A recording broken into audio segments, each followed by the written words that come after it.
네, 안녕하세요. 리치 드리머입니다. 오늘 소개시켜 드릴 내용은요, 아파트 분양에 대한 소식입니다. 대성지구 도시개발사업 구역 내에 은어송 하늘채 리버뷰 아파트 분양 입주자 모집 공고가 오늘 10일 날 떴습니다. 그래서 은어송 하늘채 리버뷰에 대한 내용을 한번 이야기해 보도록 하겠습니다. 대성지구 도시개발 구역 내에 있는 공동주택 신축공사로서 연면적이 15만 정도 되고요. 지상 33층, 지하 2층에 건설될 예정입니다. 위치를 보시면 가오지구 남쪽에 위치하고 있습니다. 좀 아쉬운 점은 역세권 지구가 아니고 개발 호재가 그렇게 많은 지역이 아니다 보니까 대전 분양 대상자, 대기자들한테 굉장히 큰 관심을 보이지는 않을 것으로 보입니다. 하지만 현재 워낙에 신축에 대한 수요가 많고 내 집 마련에 대한 열망이 높다 보니까 미분양이 나거나 그럴 가능성은 없어 보이고요. 그래도 분양을 대기하고 있는 분들은 아마도 은어송 하늘채 리버뷰보다는 천동에서 이제 분양하게 될 천동 3구역을 더 많이 선호하지 않을까 싶습니다. 대전 중심부로의 접근이 훨씬 더 천동 3구역이 지금 은어송 하늘채 리버뷰보다 훨씬 더 낫고 대중교통을 이용할 수 있는 대전 도시철도 1호선 신흥역이 바로 인근에 있기 때문입니다. 물론 은어송 하늘채 리버뷰가 분양 성적을 말씀드리면 완파는 되지 않을까라는 생각은 듭니다. 입주자 모집 공고가 오늘 나왔고요. 그리고 추석 연휴가 끝난 다음에 9월 23일 특별공급 24일 당해 1순위가 청약을 하게 됩니다. 다음에 있는 24지역 1순위나 2순위는 아마 기회가 없을 것으로 생각되고요. 은어송 하늘채 스카이 리버뷰 세대수 보시면요. 59제곱미터가 총 122세대입니다. 그리고 762 총 30세대고요. 84가 A, B, C 타입, AT, BT 타입 모두 합쳐서 782세대입니다. 주로 84제곱미터 전용 국민평형이라고 할 수 있는 84제곱미터가 대부분 건설되는 곳이라고 보시면 되고요. 분양 가격을 보겠습니다. 분양 가격 같은 경우는 지금 84A 기준 따지면 33.2평 정도 됩니다.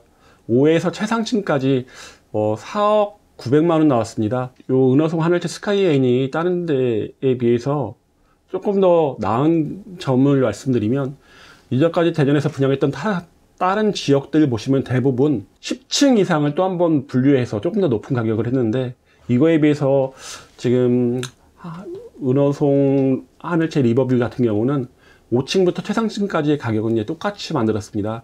대신 테라스 세대의 가격들은 조금 많이 비싸게 책정을 했죠. 4억 8,500만원씩 했으니까 요 가격은 상당히 높은 것 같고 가격 조정을 층별로 너무 세분해서 하지 않았다는 건 좀 칭찬할 만할 것 같습니다.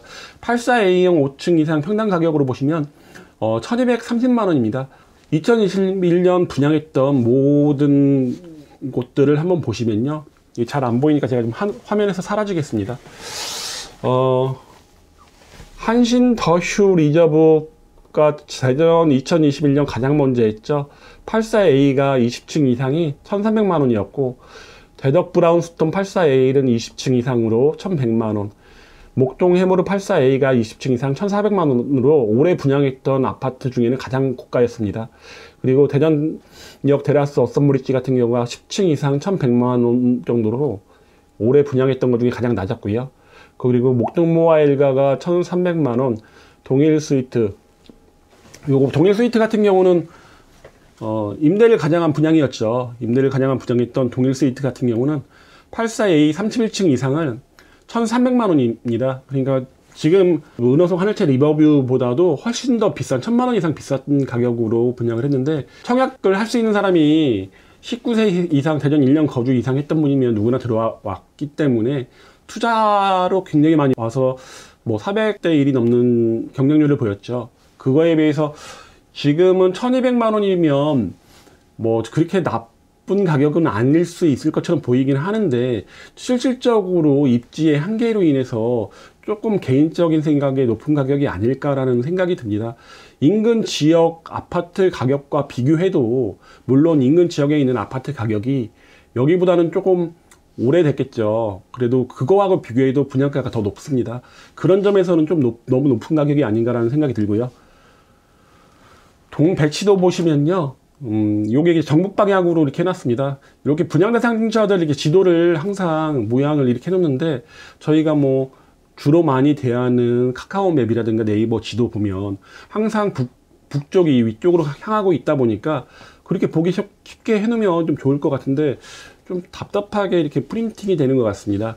이쪽이 이제 정남향 방향입니다. 정남향 방향으로 보시면 대부분 이제 남동이나 남서로 대부분 구성되어 있고, 일부 세대의 작은 방 같은 경우가 북서라든가 북동으로 이렇게 배치가 되어 있습니다. 이 동호수 배치도입니다. 동호수 배치도 보면 103동과 104동이 33층으로 가장 높고, 뭐 108동과 101동이 20층으로 가장 낮은 층을 이루고 있습니다. 뭐 커뮤니티 굉장히 좋죠. 요즘 분양하는 아파트 커뮤니티 굉장히 좋고, 물론 이 동일 스위트 같은 경우가 커뮤니티가 너무 거의 없어서 추후 이제 10년 후에 분양을 하게 된다면 그런 점에 대한 이제 불만이 좀 나올 것 같다는 생각이 들고요. 59 A타입 보시면 투베이입니다. 거실과 안방은 남서나 남동으로 거의 대부분 되어 있는데, 여기는 남동, 여기는 남서 이렇게 되어 있죠. 그리고 작은 방들 1, 2가 거의 북서쪽으로 아니면 북동쪽으로 배정이 되어 있습니다. 인기가 그렇게 많을 것 같지 않은 타입이고요. 76A 같은 경우 30세대가 분양을 하는데, 여기도 마찬가지입니다. 59하고 비슷하게 투베이로 딱 한 개 동만 이렇게 건설이 되는데, 작은 방 2개는 북서쪽으로, 거실과 안방은 남동쪽으로 이렇게 배치되었습니다. 84A가 4베이입니다. 4베이이고 대부분 남동이나 남서로 배정되어 있다 보니까 요즘 가장 많은 분들이 선호하는 스타일입니다. 그리고 총 351세대가 지어질 예정이고요. 84A하고 84B는 뭐 제가 봤을 때 전용 면적도 아주 똑같고 하다 보니까 뭐가 다른지 잘 모르겠습니다. 여기도 이제 거의 남동 위주로 이제 배정이 된다고 보시면 되고요.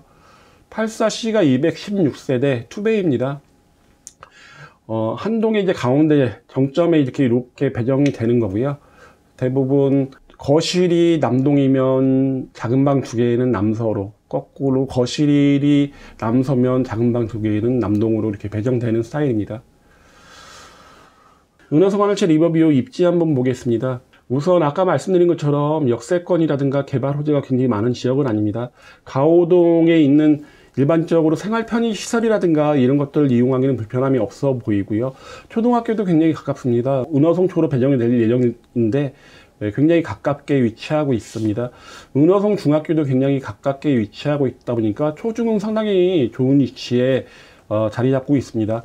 그리고 서쪽 방향으로 대전천을 바라볼 수 있다는 점으로 일부 세대가 대전천 조망이 가능할 것 같은데, 이쪽 대전천 보시면 뭐 천변이 굉장히 넓거나 그러지는 않습니다. 그리고 인근에 신축들, 앞으로 신축이 예정되어 있는 재개발, 재건축 구역들이 좀 있죠. 가오동에는 가오동 1구역과 가오동 2구역들이 있고요. 그리고 옆쪽으로 옥계동 2구역이라든가 호동 재개발 구역 등이 있습니다. 점점점 도심 중심부로부터 신축들이 점점점 퍼져나가면서 대전에서 이제 공급되고 있다고 보이고요. 입지로 역세권하고 너무 멀다는 게 가장 큰 단점인 것 같습니다. 대전은 지금 대전 부동산 시장에 가장 큰 관심은 역세권입니다. 많은 분들이 뭐 반대를 하기도 하시지만은 2027년에 예정되어 있는 트램 2호선이라든가 그거보다 좀 더 빨리 완공될 예정인 2024년에 완공될 예정인 대전 광역철도, 충청권 광역철도 역세권 인근이 굉장히 부동산 가격이 뜨겁게 오르고 있습니다. 그거에 비해서 이렇게 역세권이 아닌 지역들은 아파트 가격들의 상승세를 보면, 물론 요즘 같은 경우 상승 안 한 곳이 없긴 하지만은 상승세가 굉장히 적다는 것, 상승폭이 적다는 것들은 입지의 한계로 오는 점이 아닐까라는 생각이 듭니다. 은하성 초등학교 통학 거리 보시면요, 아까 말씀드린 것처럼 굉장히 가깝습니다. 은하성 초등학교가 여기에 있고, 은하성 하늘채 리버뷰가 이쪽에 있으니까 뭐 아파트 끝선에서 도로만 건너면 은하성 초등학교에 다다른다고 보시면 되고요. 인근중학교 특목고 진학률 보면요, 동명중학교가 과학고를 2명 보냈습니다. 굉장히 높은 수준 보였고요. 가장 많이 갈 것 같은 가오중학교하고 은호성중학교 같은 경우도 상당히 학업 성취도나 특목고 진학률 높은 편입니다. 가오중학교 같은 경우는 과학고 1명, 외고 국제고 4명이나 보냈고요. 은호성중학교 같은 경우는 과학고를 보내지 못했지만은 외고 국제고를 3명이나 보냈습니다. 그 외의 중학교들도 배정 가능성이 있는 중학교긴 하지만은 뭐 학업 성취도라든가 특목고 진학률은 현재는 낮습니다. 하지만 인근 지역이 재개발이 점점 지금 되고 있으면서 그런 지역들의 재개발로 인해서 점점 높은 학업 성취도는 보여질 것으로 보여지는데, 우선 가장 가까운 학교로 이제 배정이 되지만은 배정되는 우선 은호성 중학교라든가 가오중학교로 가장 많이 배정이 되겠지만은, 만약 여기에 정원이 찼을 경우는 그 기타 지역으로 배정이 될 수도 있으니까 이런 거는 대부분 가까운 중학교로 배정되길 바라실 마음 일 겁니다. 하지만 학생들 수가 늘어난다면 떨어져 있는 중학교로 배정하는 불운이 있을 수도 있을 것 같습니다. 인근 아파트 시세입니다. 84 기준 3억 후반대입니다. 지금 분양가보다 더 낮습니다. 은하성 코롱 하늘채 2차 같은 경우가 3억 8천 뭐 이 정도 수준이고요. 이게 6년 차입니다. 6년 차. 그리고 한 15년 차 되는 은하성 코롱 2단지 같은 경우도 3억 8,500. 단지 수는 여기가 대단지고 여기가 좀 적은 편이고요. 아까 말씀드린 것처럼 대전 타 지역에 비해서 오름세가 굉장히 낮은 편입니다. 그러다 보니까 하늘채 리버뷰에 대한 관심이 대전 분양이긴 하지만 굉장히 높을 거라는 생각은 좀 안 되는 건 제 개인적인 판단입니다. 2021년 대전 분양 시장했던 아파트 단지들과 최저 가점과 경쟁률 한번 보면요, 한신 더슈 리저브가 올해 처음 분양했습니다. 아파트가 아니라 이제 주상복합으로 분양을 했는데, 하늘채 스카이엔 1차, 선화동에 있는 하늘채 스카이엔 1차가 굉장히 높은 경쟁률과 가점을 기록했었죠. 그 전년도에. 그러다 보니까 주상복합임에도 불구하고 50점의 가점, 최저 가점을 가졌고, 경쟁률도 뭐 30대 1 정도로 높았습니다. 그 다음에 분양했던 와동 2구역을 재건축한 대적 브라운스톤 같은 경우는 84C 같은 경우는 단 한 세대만 모집했죠. 나머지는 다 조합원 분양분이었기 때문에 이 당시가 올해 분양했던 것 중에 가점이 제일 높습니다. 61점이었고 경쟁률도 가장 높았죠. 304대 1이었습니다. 84B도 굉장히 높았습니다. 58점이었고 경쟁률 118대 1이었습니다. 해모르 더 센트라 선화 B구역을 재개발하는 해모르 더 센트라도 입지의 영향으로 바로 옆에가 목동 더샵 리시빌이죠. 그러다 보니까 우리가 흔히 얘기하는 분양가 대비 안전마진이 굉장히 높았던 지역이다 보니까 여기도 최저 가점이 굉장히 높았습니다. 60점이었고요. 경쟁률은 72대 1이었습니다. 전체적으로는 여기가 이제 가장 높았다고 보셔야겠죠. 그 다음에 했던 테라스 어썸브리지 1, 2차 같은 경우는 최저 가점 38점, 그리고 경쟁률도 그렇게 높지 않았죠. 여러 가지 커뮤니티 시설도 없고 주상복합이라는 점, 그리고 철도 옆이라는 점 때문에 그렇게 경쟁률은 최근에 2021년에 대전에서 분양했던 것 중에 가장 낮았다고 보시면 되고요. 그 다음에 목동 모아 엘가 그랑데, 목동 4구역을 재개발한 곳이었는데요. 여기도 목동 더샵 리시빌의 길 건너편에 위치하고 있다 보니까 관심이 굉장히 높았죠. 세대수는 그렇게 많지 않았지만은 최저 가점은 55점이었습니다. 그리고 경쟁률도 46.9대 1이었습니다. 은호송 하늘채 리버뷰의 가점을 그냥 개인적인 판단으로 예상을 해보면 해모르 더 센트라, 대덕 브라운스톤, 목동 모아 엘가보다는 분명히 낮아 보이고요. 대라서 어썸브리지보다는 좀 높을 것 같습니다. 그럼 한신 더휴 리저브 정도의 가점이 되지 않을까라는 개인적인 판단을 하는데 틀리면 할 수 없습니다. 오늘은 이렇게 은하성 하늘채 리버뷰에 대한 이야기를 해봤습니다. 그럼 이상으로 마치겠습니다.